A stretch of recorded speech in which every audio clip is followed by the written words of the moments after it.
And then I went to Manhattan, New York City. Got a job immediately. And a month or two after being in there, started working with a band called Faculty Party. And I liked the band. It was, 22, 23 years old in New York in a band. I basically was doing video stuff. So at the time, video projection was kind of a new thing.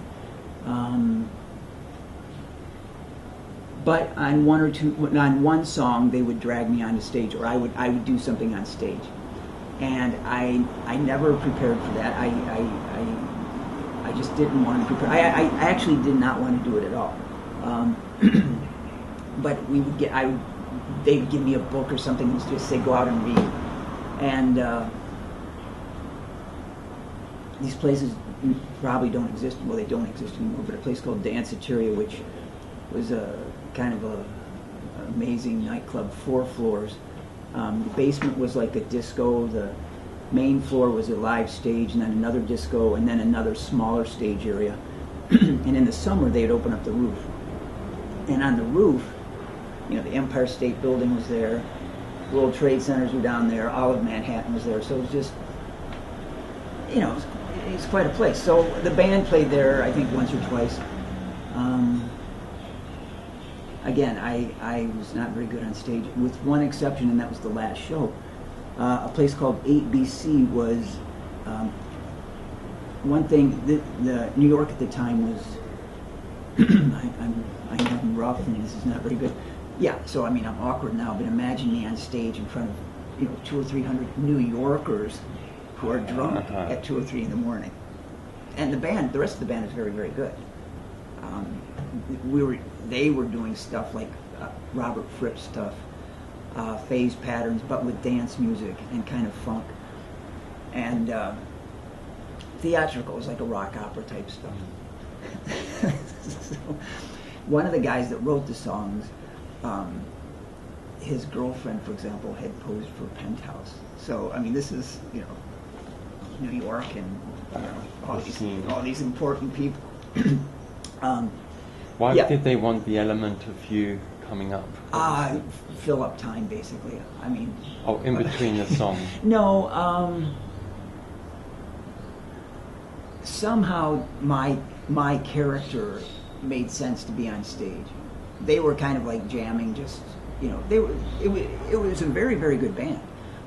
So there were a lot of things were on tape loops, and at the time we put the drum tracks, for example, on VHS tapes, and they were playing. So there was no real drummer. So I think now that I think about it, when I was on stage, the drum track came out, and they were just improvising. So as long as they said, Steve, do something for a minute or two, we're going to have some fun. So it didn't really matter what I did. Yeah. And you were this sort of beat as well. Something, I guess it worked because we kept getting asked to play at different shows. But the last show we did was at a place called 8BC, and I don't know what it was originally. It might have been a barn in New York City, but like from 100 years ago. It was a huge space, and somehow they had dug out the floor. And bizarre place. At the time, New York was very, very bad, in a very, very bad state. Poor, burnt out, crime, drugs, very, very bad with that. But so we did a show at 8BC, and probably the only show that wasn't recorded, of course. But we did 2 sets. I don't even know if it was planned, but we did one set, and it was okay. I guess maybe finally I was okay on stage. But the second show, I don't remember what happened, and it's not recorded, but they actually pulled me back onto stage. So I don't know what I did, but had there been an audience encore? I'm sure it was 3 or 4 in the morning, and various factors went into play there. But I do remember, and a day or 2 after that, I went to Tokyo. So that was the end of that for me.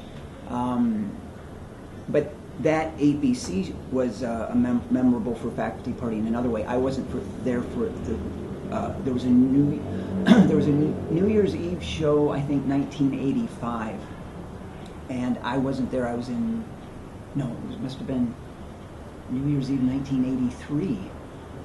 The beginning of 1983. I was in California, and they played a show with Tom Waits and the Lounge Lizards. The Lounge Lizards, a very, very good band, kind of a jazz rock, as bad as that sounds, but in a good way. And Tom Waits. So that was the New Year's Eve show, and I was in California. Somehow it happened very spontaneously, but that's how it was. There was a lot of things that were always happening.